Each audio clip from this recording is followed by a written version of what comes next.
니느웨에 대한 경고, 곧 엘고스 사람 나훔의 묵시에 그리라. 여호와는 질투하시며 보복하시는 하나님이시니라.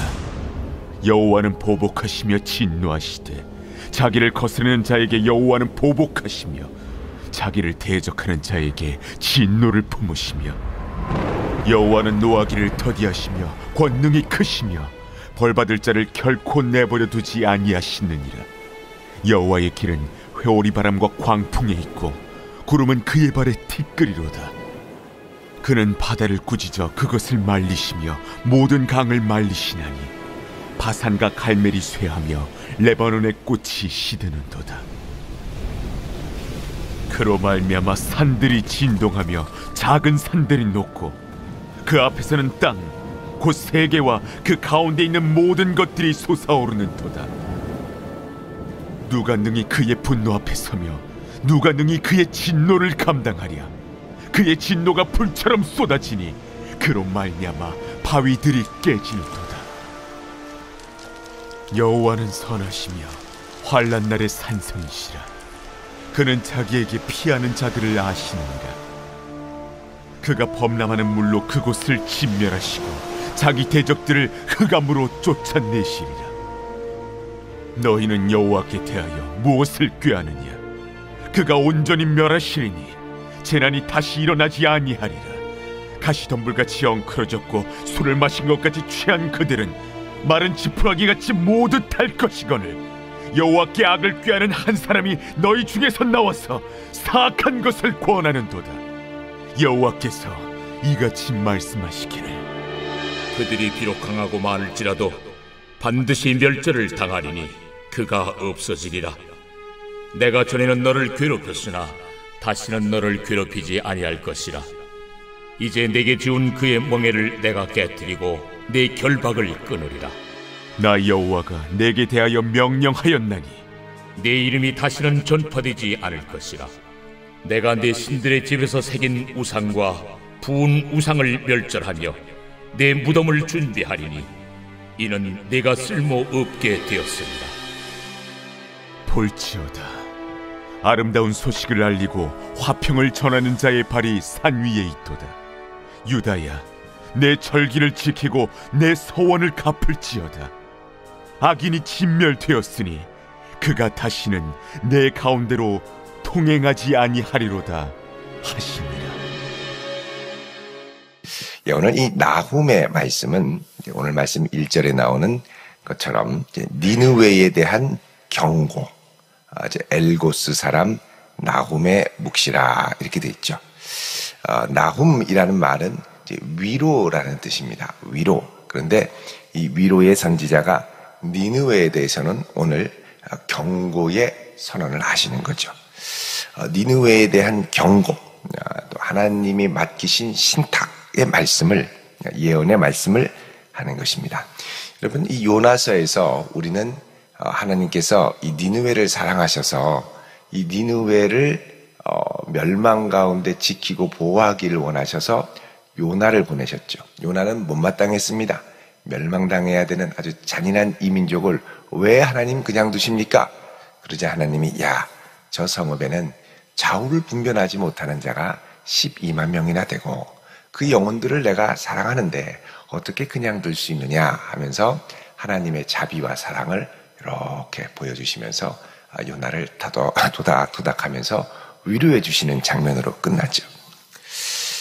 근데 이제 하나님께서 이런 기회를 주셔서 크게 이 국가적인 대회개 운동이 일어나고 많은 이들이 주님 앞에 탄식하며 옷을 찢고 회개를 합니다만 이제는 문제는 그 다음입니다. 그렇게 회개하면 그 다음에 하나님만 섬기고 하나님을 사랑하고 하나님께 가까이 나아가야 되는데 이제 교만해지는 거죠. 다시 회개하고 하나님 앞에 신실하게 서야 되는데 하나님이 회개한 그들에게 복을 더 부어주시니까 이제 이 니느웨가 점점 더 교만해집니다. 점점점 교만해져서 급기야는 어떻게 되느냐? 하나님의 백성들을 괴롭히기 시작하죠. 니느웨는 이 산헤립이 세운 도시입니다. 아수르의 수도로, 니느웨는 아수르의 수도로 세워지고 주전 8세기경에 사네립이 이제 세운 건데 승승장구하며 한 150년, 200년을 아주 풍미하다가 나중에 이제 바벨론, 메대와 바벨론이 연합한 연합군에 의해서 멸망을 당하죠. 그게 이제 주전 612년 정도가 됩니다. 자, 이렇게 이 아수르가 이렇게 해서 이제 멸망을 당하는데, 여러분 그 멸망 이전에 하나님이 이들에게 경고를 보내시는 거죠. 자, 니느웨는 요나의 때에 이미 하나님의 긍휼을 맛봤습니다. 그리고 돌아가야 되는데 또다시 변심을 한 거죠. 결국은 변심해서 교만해서 하나님의 백성이라고 하는 북이스라엘, 알고 보니까 아주 약한 약체 민족이었습니다. 그들을 짓밟고 멸망시킨 거죠. 그리고 더 나아가서 하나님은 북이스라엘이 교만했기 때문에 그를 멸망시키는 걸 허락하셨을지라도 이제 이 아수르가 교만해서 이 사네립을 앞세워서 어디로 가냐면 유다로 가게 되는 거죠. 유다를 공격을 하는 겁니다. 여러분, 히스기야 왕 때 아수르의 사네립이 와서 하나님을 멸시하고 막 이러니까 히스기야 왕이 너무 힘들어서 이 위협하는 편지를 가지고 하나님의 전에 와서 쫙 피면서 하나님 보시옵소서, 힘이 없고 연약하여 어찌할 바도 모르고 오직 우리 주님만 바라보나이다 그러면서 막 하나님께 도와달라고 간절히 기도하지 않습니까? 자, 여러분, 이 고대 전쟁은 이제 신들의 전쟁입니다. 무슨 말이냐면 누구의 신이 더 세냐는 거죠. 누가 섬기는 신이 더 세냐. 그래서 원래 하나님의 능력 앞에 벌벌 떨던 이제 이 니느웨도 교만해져서 우리가 섬기는 신이 너희들이 섬기는 이스라엘의 야훼보다 더 세다. 옛날에 야훼에 의해 멸망당할 뻔했던 니느웨가 이제 교만해져서 우리 신이 더 세다. 이런 식으로 바뀌게 되는 거예요. 그래서 이들이 이제 공격을 하면서 이제 잃어버렸던 이제 자존감, 누구의 신이 더 세냐, 이 문제를 갖고 이제 공격을 하게 되는 거죠. 그래서 여러분, 하나님께서 이런 교만한 니느웨를 향해서 이제 진노와 심판의 경고를 하기 시작합니다. 핵심은 뭐냐? 내가 왜 너를 긍휼히 여기고 용서해 줬는지 아니? 내가 왜 너를 다시 부강하게 해줬는지 아니? 그건 너가 엉뚱한 너희들이 섬기는 신을 잘 섬겨서 그런 게 아니라 하나님이 은혜를 베푸시고 긍휼을 베푸시고 하나님께서 너희들에게 자비를 베푸셔서 이렇게 다시 일어날 수 있었던 것이지, 하나님이 긍휼과 자비를 너희들의 교만의 발판으로 삼으면 안 된다. 그러니까 여러분, 우리가 하나님이 은혜와 긍휼을 베푸실 때 정말 겸손하게 주님께 감사하며 영광 돌려야 되는데, 우리가 참 간사해서 조금만 뭐 좀 잘하는 것 같고 조금만 좋은 성과와 열매가 있는 것 같으면 그냥 갑자기 고개가 쫙 위로 올라갑니다. 내가 잘해서 그렇다. 내가 이거. 그래서 내가 복음이 돼요. 내가 복음이. 참 어렵습니다. 사람이 이렇게 니느웨가. 그래서 여러분, 정말 지혜로운 사람은 여호와를 경외하는 사람이죠. 여호와를 경외하는 것이 지식과 지혜의 근본입니다. 그러니까 하나님을 두려워함으로, 이게 하나님이 은혜 주시고 하나님이 능력 주시고 감당할 힘을 주셔서 하는 거지, 내가 그래도 이렇게 되면은 이게 이제 아주 곤란한 거죠. 하나님께서 건강 주시고 지혜 주시고, 그래서 여러분, 하나님을 경외하는 마음으로 감당을 하다 보면 우리 안에 뭐가 넘치냐면 감사가 넘칩니다. 하나님 은혜 주셔서 감사한 거예요. 근데 내가 뭐 이렇게 되면 다른 사람들이 못마땅해지기 시작합니다. 야, 나 정도는 해야지. 너 그런다고 뭐 헌신한다고 할 수 있겠어? 너 그런다고 뭐 직분자라고 할 수 있겠어? 나 정도는 해. 이렇게 되면 고개가 뻣뻣해지고요, 다른 사람을 비난하게 됩니다. 그래서 여러분, 우리가 이제 이렇게 은혜로 시작한 믿음 생활을 주님 앞에 설 때까지 끝까지 겸손하게 믿음으로 감당할 수 있기를 축원드립니다. 주님께서 은혜 주시고 능력 주시니 감당하는 거고, 감당하라 하시니 또 은혜를 구하고 은혜를 구하니 또 감당할 수 있는 거고 이렇게 가야 되는데 내가 뭐 이렇게 되면 이제 그 다음부터는 아주 마음이 어려워지는 거예요. 그리고 마음에 안 들면 다 뒤집어 엎고요. 막 비난하고 내가 당신들 때문에 못하겠다고. 아우 좀 이렇게 좀 마음에 맞는 사람 없나? 왜 주변에 다 이렇게 찌질이들밖에 없지? 막 이러면서 비난을 하게 되는 거죠. 그래서 이 교만함이 이제 하늘을 찌르자 하나님이 드디어 이 나움, 원래는 이 나움의 사명은 뭐냐면 위로의 메시지를 전하는 사람이죠. 위로. 근데 위로의 메시지를 전하는 나움에게 심판의 메시지를 선포하게 하십니다. 자, 3절에 이렇게 얘기를 합니다. 자, 2절에 여호와는 질투하시며 보복하시는 하나님이시라.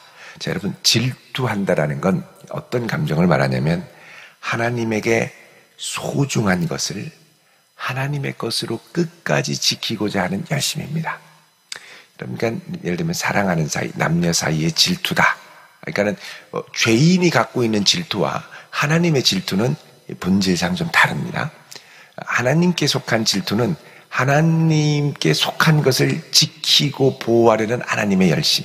다른 말로 하면 하나님만 섬기고 경배해야 할 사람이 엉뚱한 우상에게 절하고 경배한다.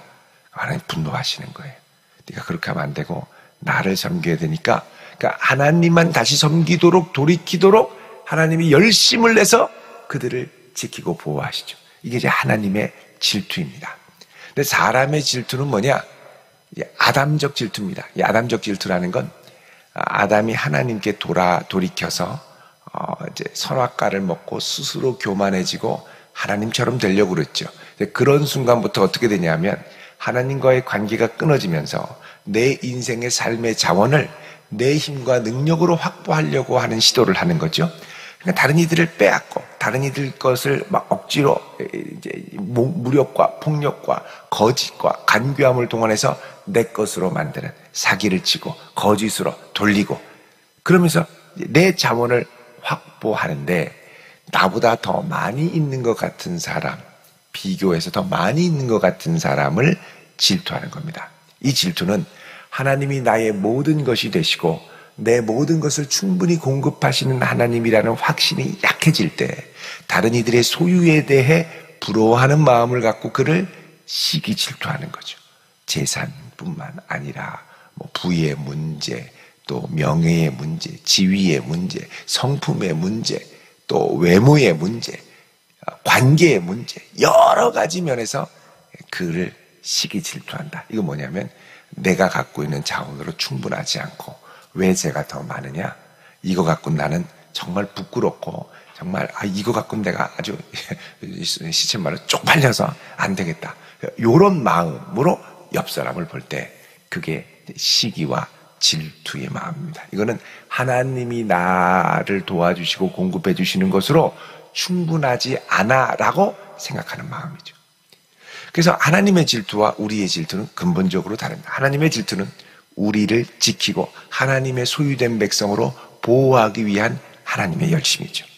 자, 그런데 이 하나님이 질투하시며 보복하시는 하나님으로 니느웨에게 경고를 하십니다. 이 말은 하나님이 이 니느웨, 이방 백성도 하나님의 백성으로 여기시고 이 이방인들을 돌이켜서 하나님을 경배하는 민족으로 삼기를 원하셨다는 거죠.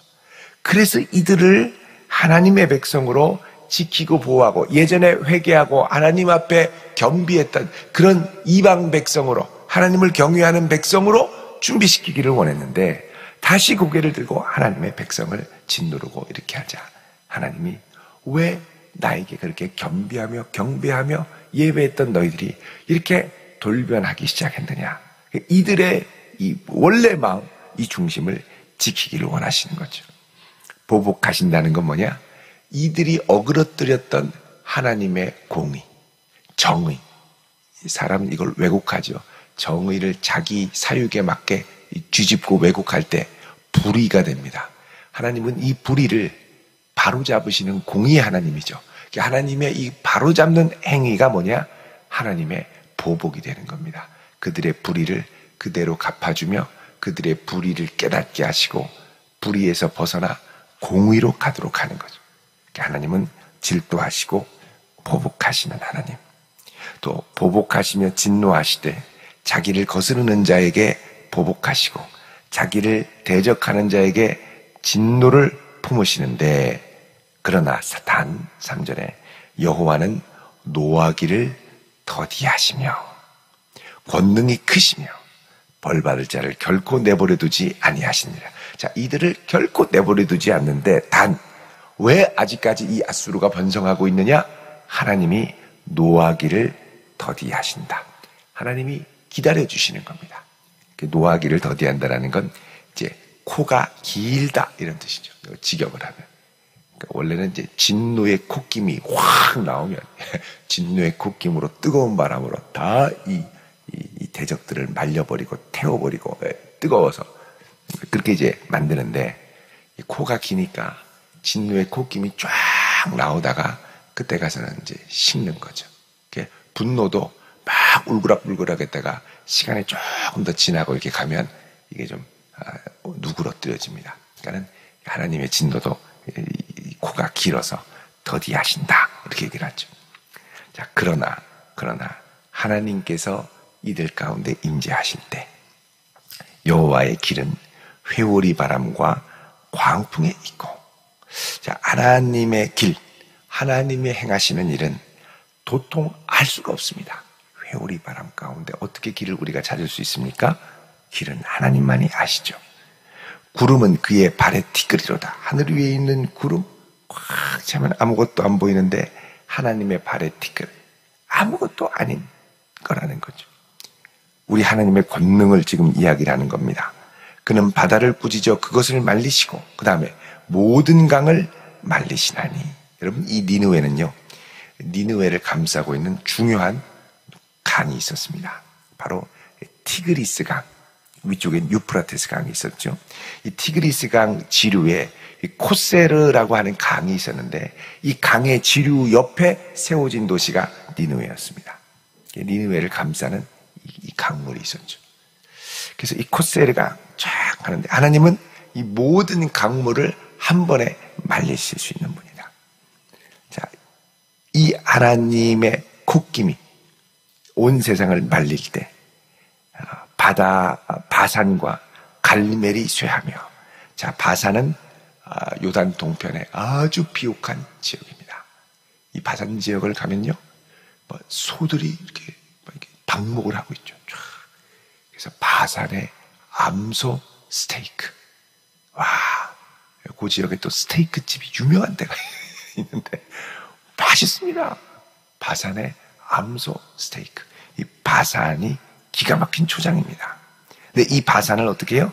하나님의 콧김으로 말려버린다는 거예요. 또 갈멜산도 아주 풍성한데 말려버리는 거예요. 갈멜산은 그 바로 앞이 이스르엘 평원이죠. 비옥한 곡창지대에 그 산도 말려버리고, 레바논의 꽃이 시드는다. 여러분, 레바논은 우리가 잘 아는 것처럼 백향목이 높이 솟아있는 아주 풍성한 지역인데 그것도 다 시들어버린다. 자, 그로 말미암아 산들이 진동하고 작은 산들이 녹고 땅 곳세계와 그 가운데 있는 모든 것들이 솟아오른다. 하나님의 진노 앞에 모든 천지가 뒤집히며 녹아버린다, 얘기죠. 누가 그의 분노 앞에 서고 누가 그의 진노를 감당하랴. 자, 하나님이 진노하시면 니느웨 너희들 그렇게 기고만장하지만 한순간에 날아갈 수 있으니 겸손하고 회개하라는 것이죠. 7절에 여호와는 선하시며 환난 날에 산성이시라. 그는 자기에게 피하는 자들을 아시느니라. 그러니까 니느웨는 어떻게 해야 되겠습니까? 하나님께 피해야죠. 그가 범람하는 물로 그것을 진멸하시고. 자, 범람하는 물, 아까는 강물을 말려버린다고 그랬는데 이제 강물을 막 불어나게 하면 범람하는 물로 어떻게 해요? 넘어가는 거예요. 성에 물이 들어가며 다들 막 물에 빠지고 이런 역사가 일어나는 거예요. 자기 대적들을 흑암으로 쫓아내시니라. 여러분, 이 흑암으로 쫓아낸다. 이쪽 위에가 이 유프라테스 티그리스 강 사이에 있는 요 두 강 사이에 난 요 비옥한 땅, 이걸 비옥한 초생딸 지역이라고 그러죠. 그래서 요거를 메조는 메조소프라노, 소프라노와 이 테너 사이의 이 중간음, 메조, 사이란 뜻이죠. 메조포토스, 메소포타미아. 그래서 땅, 지역, 사이에 있는 땅. 그래서 이걸 메소포타미아라고 합니다. 두 강 사이에 이 비옥한 땅. 이 비옥한 땅을 어떻게 하냐? 완전히 이제 말려버리고, 그리고 완전히 범람하는 물로 덮어버리고, 흑암 대적들을 쫓아버린다.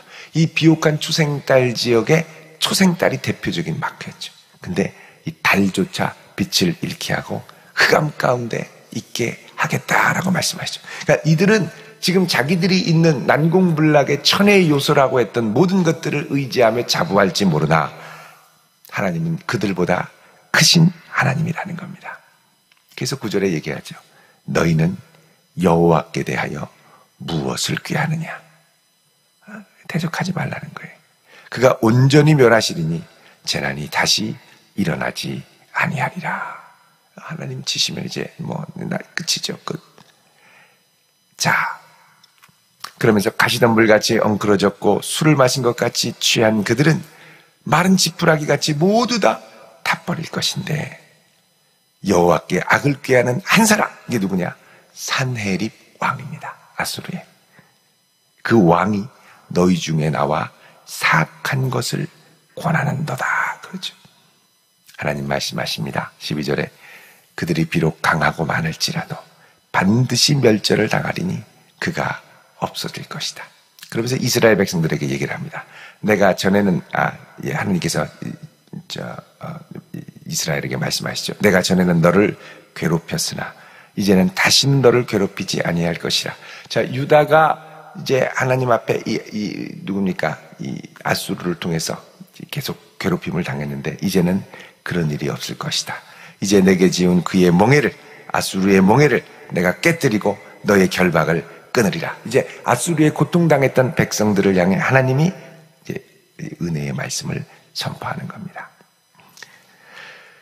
자, 이러면서 나 여호와가 내게 대하여 명령하였나니. 자, 너는 누구냐? 여기서는 또 아수르입니다. 헷갈리는데 내 이름이 다시는 전파되지 않을 것이라. 내가 내 신들의 집에 새긴 우상과 부은 우상을 멸절하며 내 무덤을 준비하리니 이는 내가 쓸모가 없게 될 것이다.